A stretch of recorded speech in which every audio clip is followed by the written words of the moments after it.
Hello, my beautiful people from Untouchable Mama. Thank you for watching our YouTube channel. Please do not forget to subscribe and press the notification button. Thank you. One love. Bye bye.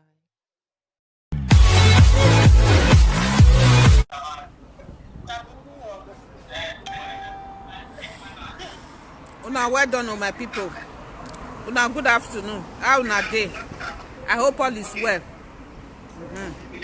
This Benin and Isha wahala, I don't know what Benin people do. Isha people, I don't know if Isha people they will anything what they want to talk. Benin people. What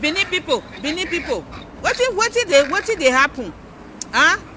No one wabani bia dona mi wai. Ika no wata deri o. Ika no wata deri o. Wa mari enwani eme. Wa mari enwani eme. O gwanu wabani bia dona do mi wai. Wa mata ma me wega wo gwanu wabani bia dona de do mi wai. Ona gwo ku wai. Kwate gwa kwa not be like Benin people. All these Benin people. What did Benin people do Isha people? Huh?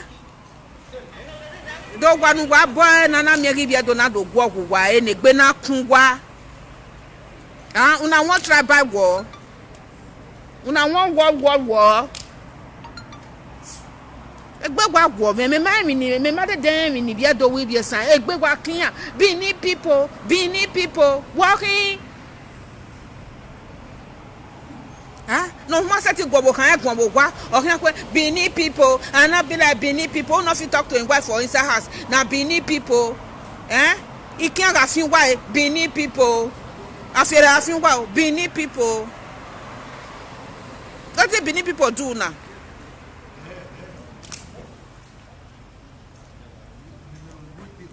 What did Benin people do now? Negbemana okuwa. That when they were fure, wa mi no wa mi wate wa to asen Benin people. Emi ga sunu wo okuwa Benin people. Benin people not good. You marry Benin woman put for us.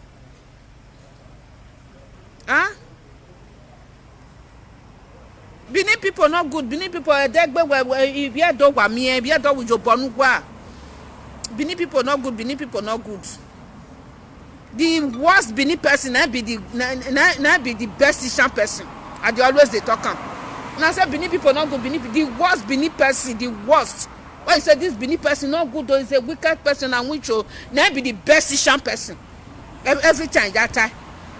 Well, you can never say Benin just they'll just wake up, maybe they just say Ishan not good now. Ishan people they first they start time. Why will I see here do event? Why I see here the event all the time? Waiting. Then why I saw when no man who na in Negbena Wakungwa. Every time. Why be told one why Benin people? If you want to talk to somebody who do you something, who offend you, just call that person. Or man in a gele be offend you. Why me no the power be go on where we na emma.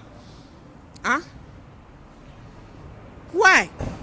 Why you buy kone wa fu one Benin people? Why you buy wa bobo? Why you here for who we do? Nothing they do na self. They will walk by no magu warana. Even walk by no magu wara. I just tired for now. Ebu woman. Benin people. Wokun waga kugwa gwa masati gwa wokun wagwa. Wala tin we wado aje ibia Benin people do ya so. Igan makoko we gba ebe fuwa. Do masati gwa wokan gwa we ye we marriage. Well, on am egbe bia do wana ti Benin people gbelu wa hu wagun. Imagine wa gba lori if you turn no magi waran on am egbe bia do orisi ayu wa gbe. Ogwani ka no wa tadere na we awo ogwanu wa banana do miegwe ibia do na do gwo ku wa ina na miegwe ru doni. Oh na ki gwa mu gwa me ma bege de. We tell Benin people na no fit live. Oda na mi pian oda na mi bia do me. Why be here? Ma be so na dan Benin people. The worst Benin person is the best Ishan person. I will be at every time that time. Obiedo na zedema o azeno o ojino o oso no o omabape no o ye amwebo nedajo. He is the best Ishan person. Unu ya yata gbeme ya yata. Wasunu. When I cook every time I me dey talk am kedo kesan okpano. If yes hardly before you come see Benin person come and say if yes no we me ebe no be the present I will present us again be we say we me la den we if yes ma o if yes no yen gwa la den do atabe wa ka sun won wa ka sun won egbe ma oku wa me not wa gbe na hin bo ni every time ono gwo kan egbon wo no wo kan ma se no ma se ti gwo kan egbon wo oladian o wi biedo ni ki anti gberawo ibiedo na ferafia obiedo no gbete na to e mari obiedo Benin people wetin Benin people do wa do tell adian we emi ni biedo wa no hia wa be gbe no hia wa be ho no nete no man ete ni man ari ye be ku wa la jan wa ta ma gbon we ni biedo wa na certain time no problem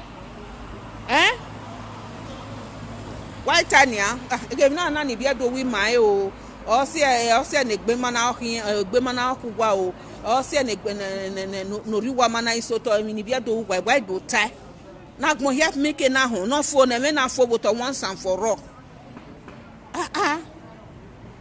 egbe igwaze mu wa ga gbe o wa ta be na be like Benin people then why ya masebie do me wa ga gele do tie emi why ya masebie do wata 1 2 3 4 wata wa ka that ya why ya masebie do mi ami no bun millions in do ya masesan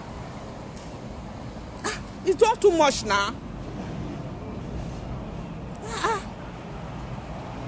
ikwo bi kwo gun ya gun this and that owo kan ya tie no rowa not total yo wa yan boy gbag we dey no he can we but we not dey no he can be do bo not dey for Benin people unu any why anytime we dey gbe ya tie Benin people no offend you why ko wa we dey do no offend you any ugwu egun oja no waja ne no wa offend you any do tie Benin people no son no because agbon here Benin people here ko offend you only when you do time we Benjamin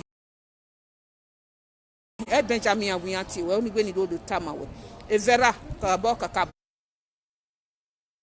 bo won no da fun o ma ho me se ti on mo do ni garobi ra mi je no garobi egbe me ni me ka mi an je ati honi wo se ogbe wo cause that ekeno na te Benin people ba no na ginera na ginijue ona gine family we nya Benin people o gba ne respect in family no na ri okwo pe ani o pe ya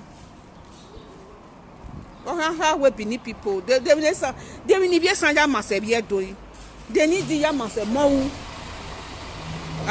they ni bi esan ja masedo taba me imaleke gbe very oni why ati Benin people so na one cause tribal war make we cause am I no dey fear o you had learning rent dey ekeni bia do ibi ESAN na me gbe na so won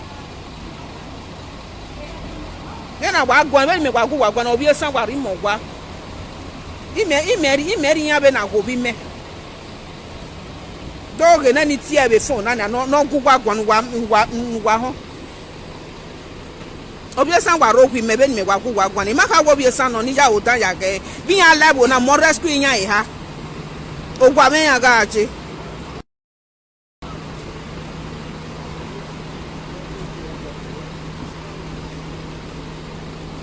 wasunu wa give ya do inwa medu ku yo to moto ni alare ni hello obi o dey there give her phone carry phone give her how you dey you see what your people that they do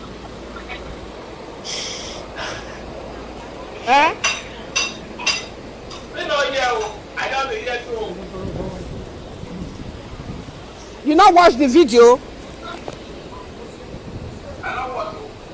Make you wash am, make you wash am. The way they take the cost Benin people, me I not like am. Every time they just dey cost Benin people. Since when you come, you don't see when we me and my children, we don't do una bad. Hello, I want make you answer me. Since when una come, when una enter Spain, when una enter Sevilla, we don't do una bad. I think I take una as I take care of my children. Not because I take the do now. Yes, now. I don't talk so una be isha. May I drive una put for outside? I know. Why they will be isha people go just dey cost Benin people like that? When they are for them to say, if na Benin man offend you, you go face am. Not be wetin go call it follow by time. I just tell you. Because Every time, na isha people dey first dey cost Benin people. you will come across the bad one for Isha. You will come across the bad one for Benin. Abi? Na your fault. You understand? That one say when people come and say Isha no Benin no good.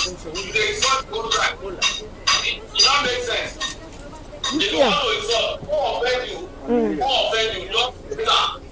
To face am, you insult am. The person go know wetin dey happen. People know. Say na him be.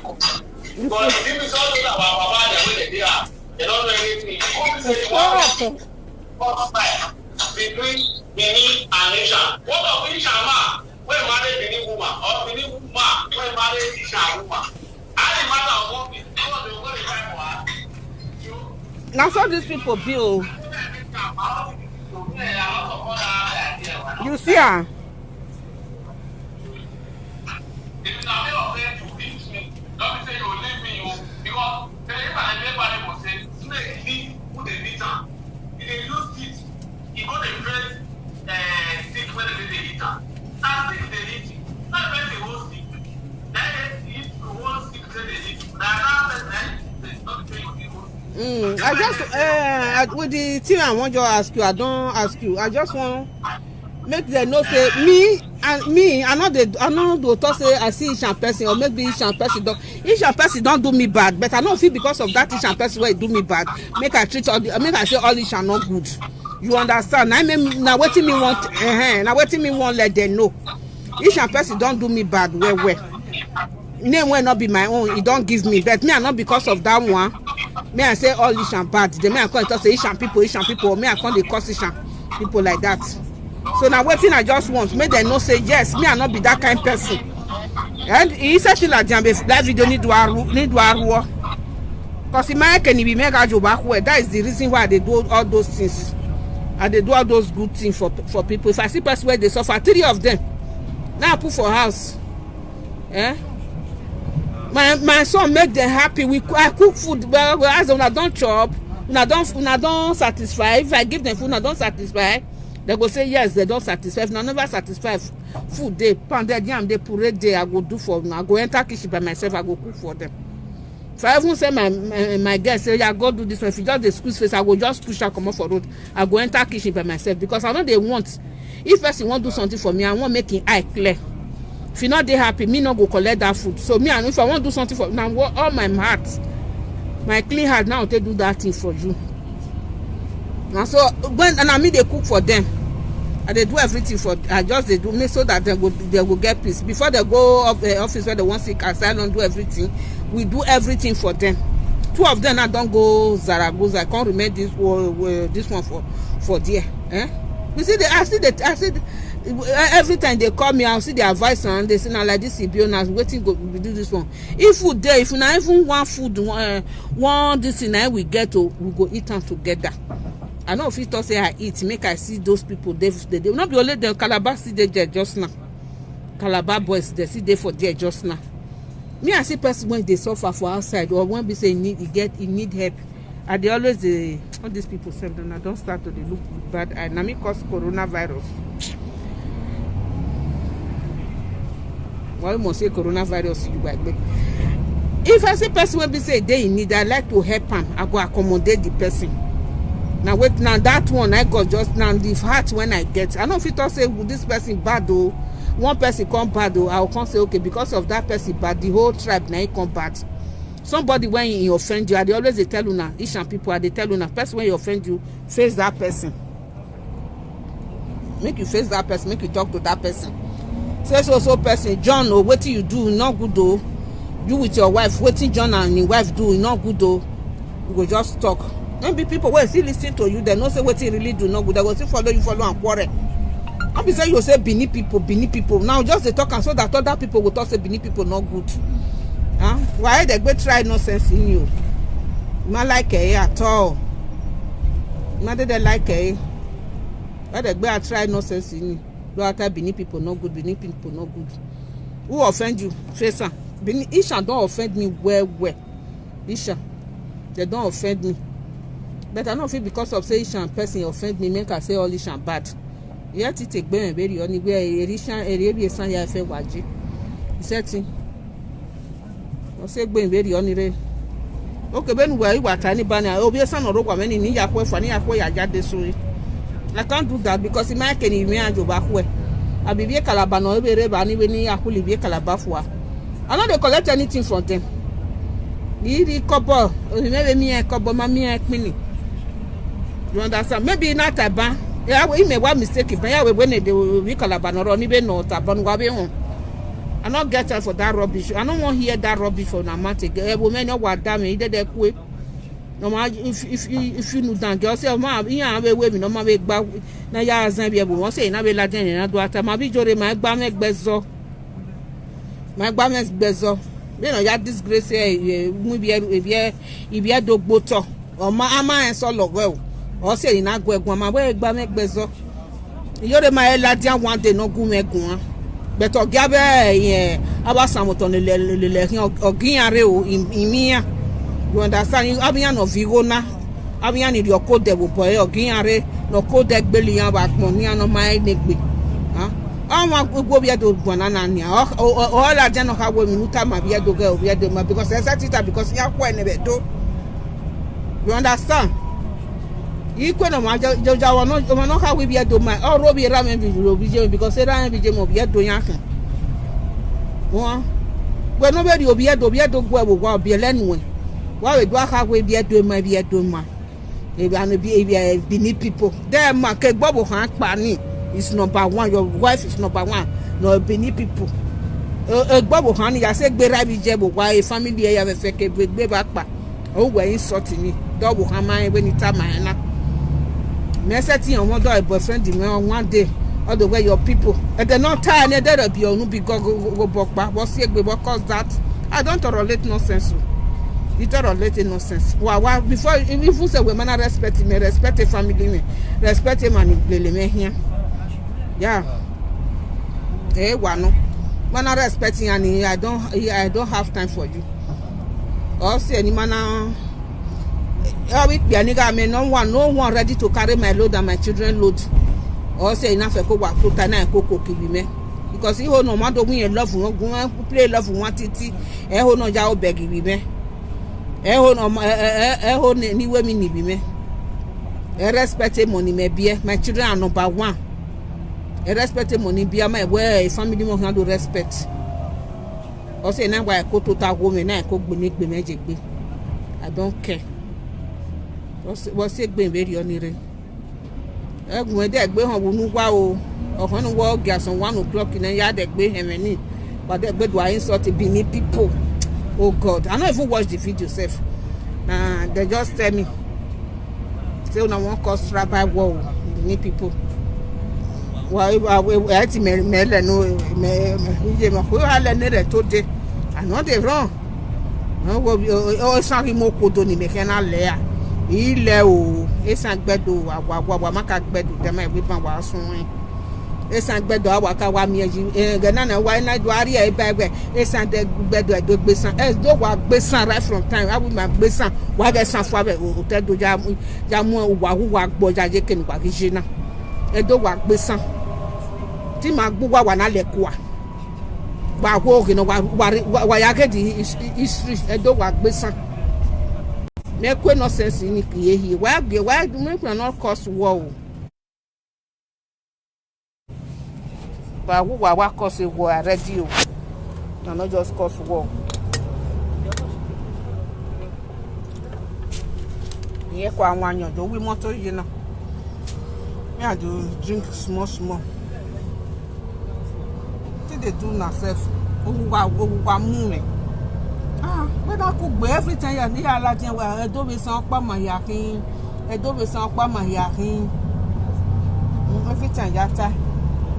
Aga ya o kon ge me ga mo say coronavirus go gba igbe bu. Me cause coronavirus. I do be some pa my fin. I do be some pa my every time you try. E ya ta mu wa. Every time you try. When I do me what Benin people, I not be. You go as the one until they talk and go be like so na better pass Benin people. Even why I must have yet don't what think be reruwa who I must have yet do what time. But number 1 oh mani be san ya must have yet do. Number 2 oh mani be san what wa ene. Me am millions come why is it ken any mama ni be san ya must have yet do me am millions he come one ne do ya must san. While I don't want to time and go, hey, girl, 1, 2, 3, or just 4. Hey, Guala Buwa.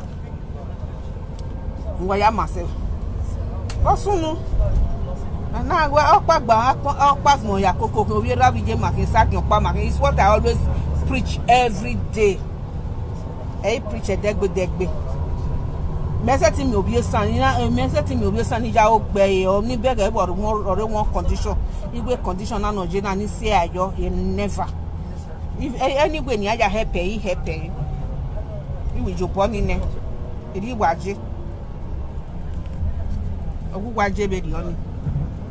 Why don't you bonny beard? Why don't disgrace beard? On your which kind of nonsense be all those kind of things? What better in wow? Who planning Warun was yes, Koto, eh? Well, World War. ESAN Benin World War. Benin and ESAN our war here. Oh, we can mail no either no cool. Wow. Okay, I learning that today. Johnny, yes, he gave you cool. I might be second person. Maybe I will be the second person to fight the war. Why not take me play? I take Benin people. But that when I zing na take book, but me here man, I go quick. Na ya do the boniji. Or see na hu na. I say na wa hu wa. No be say we no know what it do. That when I bofure never to do are my ebo go janwa. They cause that one.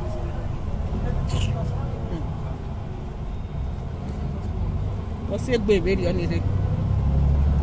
Okay, obi edoga mi obi esan ona gwali jo body jo bone obi esan mi obi edo ona mi ogwalowo ati egbopa beti bi esan je be ri oni eke dan ni wa yan wa na eko ni bisini eko yan wa so ebibi kai o se me kwe ni obi mero poro pari esan o ikwe no obi mero yan ri obi esan okwo esan owo we girlfriend o yen e ke sleep pass jo mo wa ye wa vio if you like kwa iswa eladi oko ya bi eno yume pa e bi en no ya vi bata ibata e no ya vio ye vio ifwa fen o vio yan ho to lemu go e wakaka boge me obi osun igi oke ogun o wa vi bata ni o vio e okun e o to lemu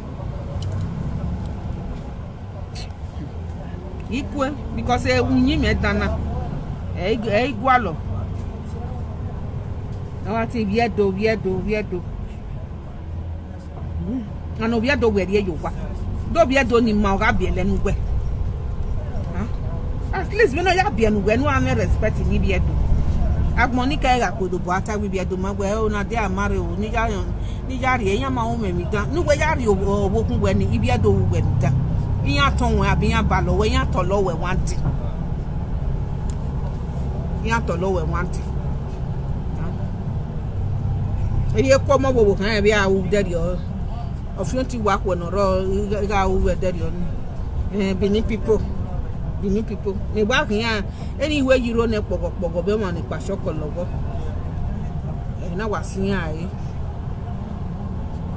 ti Benin people we no be obono be nwa bo tedo nwa me dori e ba dori e hin ri ofigun bo tedo ni we do alaje social media we do aka we na be like people owe ngiro pokopoko na mu hewe jo egbe pokopoko ni.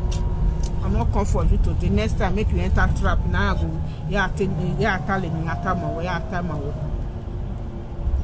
Nai owo kan ga ibi esan ya go emi na ni gbe.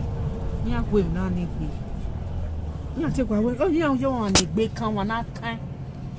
Na abe man na akan for wa. I just tired for them. May I know they criticize person. Me criticize obi ebo no ruri akan so for no am ekesi. I believe him na ka we mi dan da we wo hia be wu mi dan. Una do wu mi dan sa lo bo no ji ma be we orewe. O hia fi we ngere no balo. Abe man ni me happy me an la we bo. Egani abe ya fi ye kegbe me. All of them today. Ya mi na. Ya mi be gbe. Imagine we bo pate bo ni imagine wa san mamuja san bo mamujo so bo beto sa lo bo a.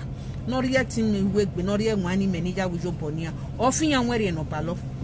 Afian ma ebe wa na. Ya hera no rija ba no roke because ya gbe me yese. Ya gbe me yese o. Iye ba me oja ikmi awe na no roda na mi iye seti ba me. We make ni taji moto no riye ke na ba no roda o de bai. Roda o ni meje ya seti ba me. Etini ni me ya wi yan se. Ni ya re problem ni ya wi yan se ya we mi ya fe ni a. Ofo na egbe me etini ya le ba we mi ya fe ni a. Ni na we ni agbe mejo o sa lo ba fian we no ba lo ba ti tomorrow ha fian we no ba lo ba ti tomorrow because omo no wa me say agbejo so ya je gbe meje say that time omo gbe ni ge be wu I say continue ni agbe di medo emi ni bi esan ewu me de agbe me ho di meja wi me vana be go bi esan iho ni ja o me fa be go mo no go bi esan yen iho ni ja o me be ge.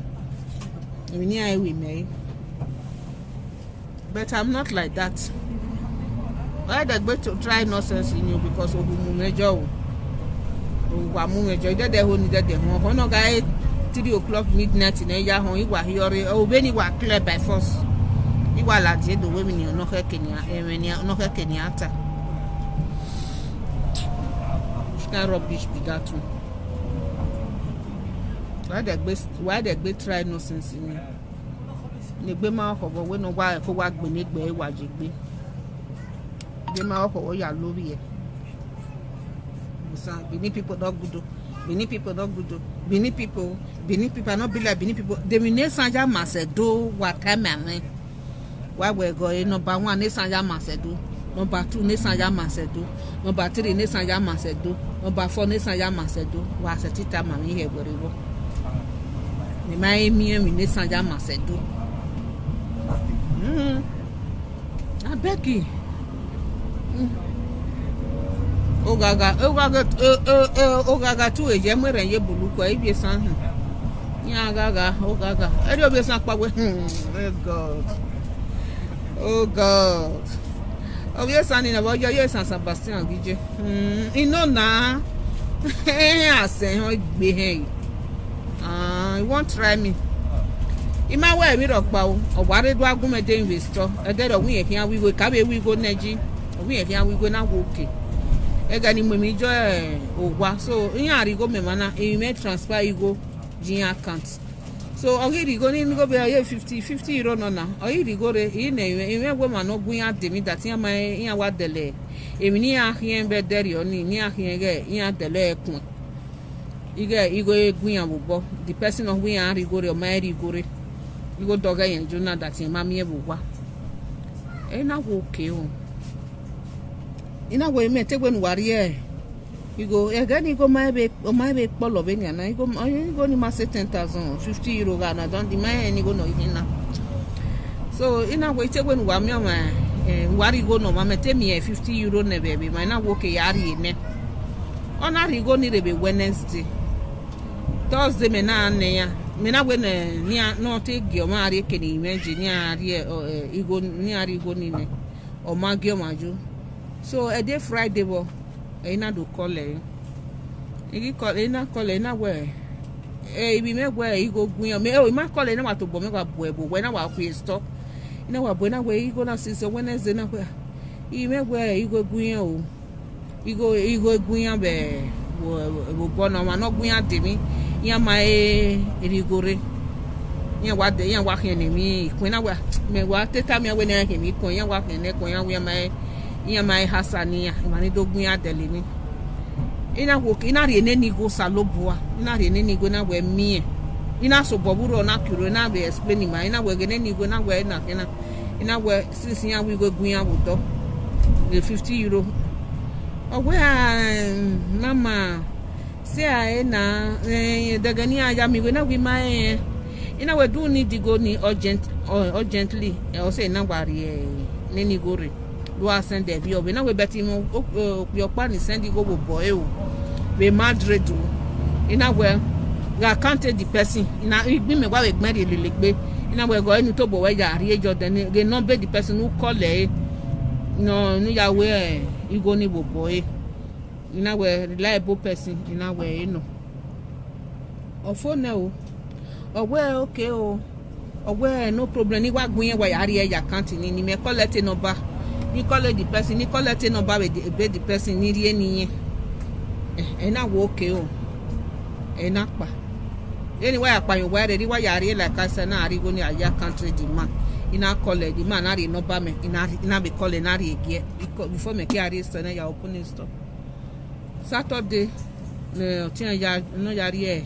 iko tin ma re jo iya ne the man where the man who na we an say ESAN of Madrid of who na me so rest in peace ga no so iya na we etinye no we no ya collect go be the no tin ya collect go boy iya ma re se ba anywhere closing otin na ware na we iya closing na certain de gberun da here store no dey be Monday that was the agreement me ma be otin na ari wa dey Sunday yan gi collect otin we ma collect go ni okoro na wa med bu moto ya gbedede ni ago bitter today ya na ga imi ago moto ne ge do gbe me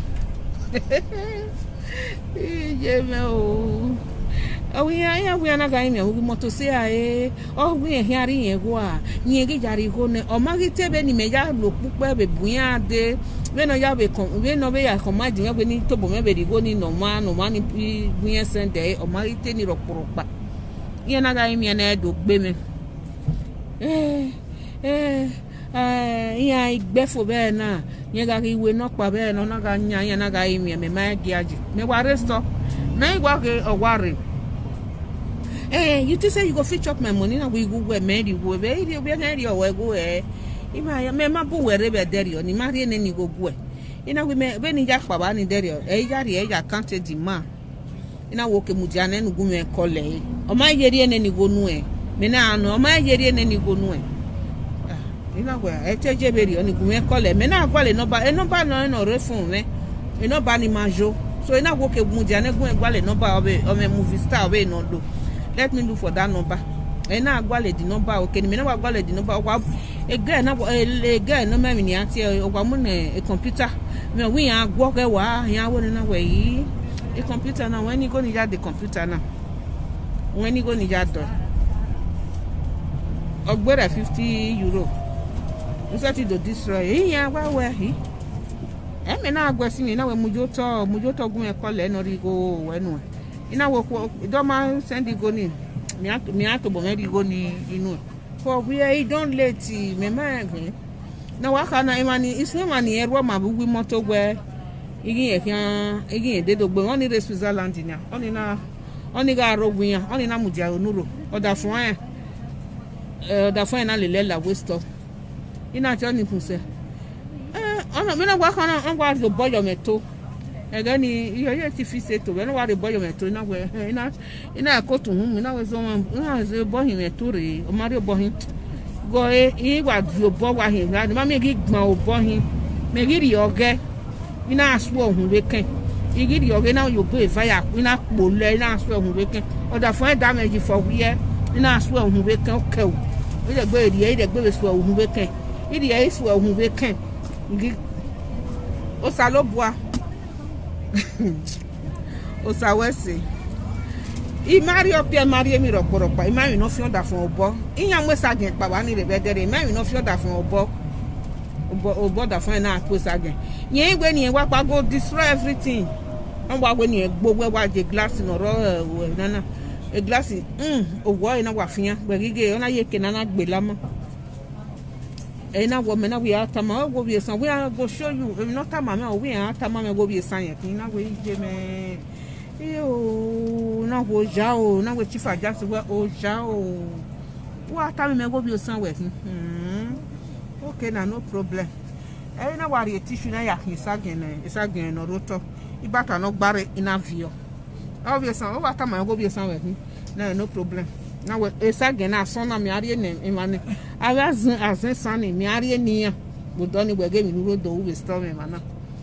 Iya IYE huwa we me hiari na no buwe e mo hia gbo ni hia ya send again na tama video ni no pa e police na dore owi ya ka me police give me illegal money no etama ye me give me nebe o no wa tama e court ya hia mu me are ha se ba ni vie be la dia na iweri I will Western Union I register so okay ngwe na rigo ni me na wuri obega gita me ya kan so doni na e be na ya gbezo e wo na ta wo mana eri maya gbezo maya we police na do re na we dia do ni si ai na we wa me nu gwa lo be gbe me pa mana e ko ayan na e gwere o mana pa o da fo na idu ayin nya me ni la wo ni ge ku eto ni si ai ni oya hio te Oga hospital. Oda for na do ayin mi ameni la wo ni get good. Awe maniti a make a call diga with internet ni akufua. Oda for do hasa. E de gigbe e na do tie di man na we give me no do wo pe na we give me no sunu gebe ne mi ya fe ya sunu e. O ina we ne ni go ni yan gi wu. O ina send go ni re e na ri go ina ri ni. If se fi go ni have e o gbe €50. Ni ya disturb. Yeah. Imagine the real amount. So, Eliani ga obviously we here. I beg you, all that things. Ma honey let that time. Osa lo boade by make be. Osa lo boade by make be. Because on give ma well. Obviously you cannot take when you do try me. O ma we osa lo bo me yegbe ko osenye. So we somewhere you got work. You got give you go. Or you watch that short story. If you say we may no good bene.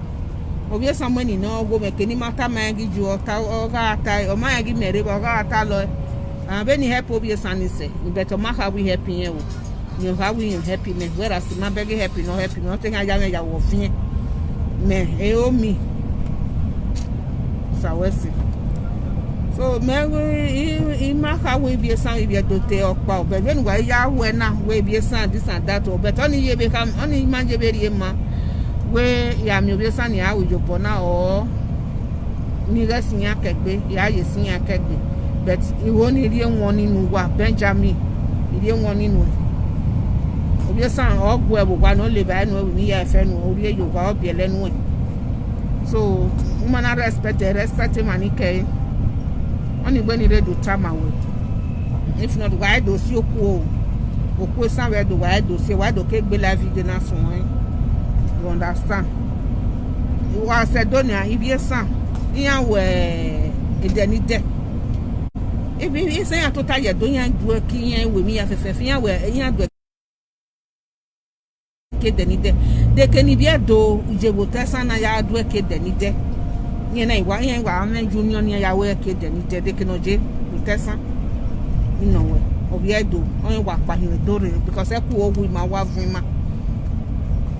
eyan ari e tesan e po mo yan je aburo mi yan je abi bele yan gije abi e wo kin mi yan je yena ya we ke ibi edo wa pa yan do ro ya do ke denide abi o yan gije ibi esan yan wa ku se from oluku wa yan wa mi yan do ke denide yan ni wa mu mi ke igwere ni bi esan wa yan wa to yan me ko bo yan me pin o yan wa to yan wi yan fian gbono ya de mi be ke igwere igo nu we ma mi e bo bi esan ni yan ga mi o ibi esan yan to ta ye do we accommodate people ma accommodate ibi esan Ni mari wa ba mo koko. Why do I keep why move why when you have a why you feed the family wa see why you have a do my doma why when I don't one of my own wa ika o emienne ni bia do no ne sa ya maseto iho no waka mame waga ria mame na menye de na do anan mi wa no man mi wa wana mana mi eta mame na de bia ha hu wa e do people no good Benin people no good.